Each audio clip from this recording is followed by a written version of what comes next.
Direct selling കമ്പനികളെ നിയന്ത്രിക്കുന്നതിന് മാർഗരേഖ പുറത്തിറക്കിയ സംസ്ഥാന സർക്കാർ. മാർഗരേഖ പ്രകാശനവും വെബ് പോർട്ടലിന്റെ ഉദ്ഘാടനവും മുഖ്യമന്ത്രി പിണറായി വിജയൻ നിർവഹിച്ചു. ഇതോടെ ഡയറക്ട് സെല്ലിംഗ് മേഖലയിൽ നിയന്ത്രണ ചട്ടക്കൂട് സ്ഥാപിക്കുന്ന രാജ്യത്തെ ആദ്യ സംസ്ഥാനമാവുകയാണ് കേരളം. സംസ്ഥാനത്ത് വ്യാപകമാകുന്ന ഡയറക്ട് സെല്ലിംഗ് കമ്പനികളെ നിരീക്ഷിക്കുന്നതിനും നിയന്ത്രിക്കുന്നതിനുമായാണ് മോണിറ്ററിംഗ് മെക്കാനിസത്തിന്റെ മാർഗരേഖ പുറത്തിറക്കിയത്.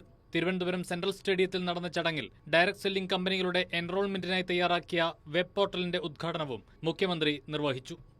ഇന്നൊരൊറ്റ ക്ലിക്കിൽ നമ്മുടെ വീട്ടുപടിക്കൽ സാധനങ്ങൾ എത്തിച്ചേരും.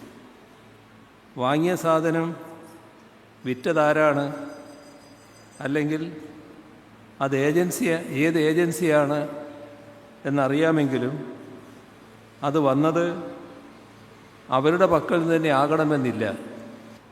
ഇത്തരത്തിലുള്ള വലിയ മാറ്റങ്ങൾ ഉണ്ടാകുന്നത് കൊണ്ട് തന്നെ ഉപഭോക്താക്കളുടെയും വ്യാപാരികളുടെയും ഉൽപ്പാദകരുടെയുമൊക്കെ അവകാശങ്ങൾ ഉറപ്പാക്കേണ്ടത് പ്രധാനമാണ്. അതിന് ഏറ്റവും പ്രധാനമാണ് വിപണിയിൽ സുതാര്യത ഉറപ്പുവരുത്തുക എന്നത്.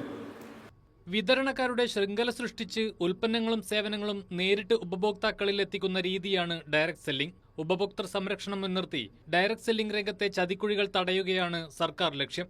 നിയമാനുസൃതം പ്രവർത്തിക്കുന്ന കമ്പനികൾക്ക് ആവശ്യമായ സഹായങ്ങൾ ചെയ്യുകയും നിയമവിരുദ്ധമായി പ്രവർത്തിക്കുന്നവർക്കെതിരെ കർശന നിയമ നടപടികൾ സ്വീകരിക്കുകയും ചെയ്യും. ഇതു സംബന്ധിച്ച ബോധവൽക്കരണ വീഡിയോകളുടെ പ്രകാശനവും മുഖ്യമന്ത്രി നിർവഹിച്ചു. ഭക്ഷ്യ പൊതുവിതരണ വകുപ്പ് മന്ത്രി GR അനിൽ അധ്യക്ഷത വഹിച്ച ചടങ്ങിൽ MLA-മാരായ VK പ്രശാന്ത്, ആന്റണി രാജു തുടങ്ങിയവർ വിശിഷ്ടാതിഥികളായി. കൈരളി ന്യൂസ്, തിരുവനന്തപുരം.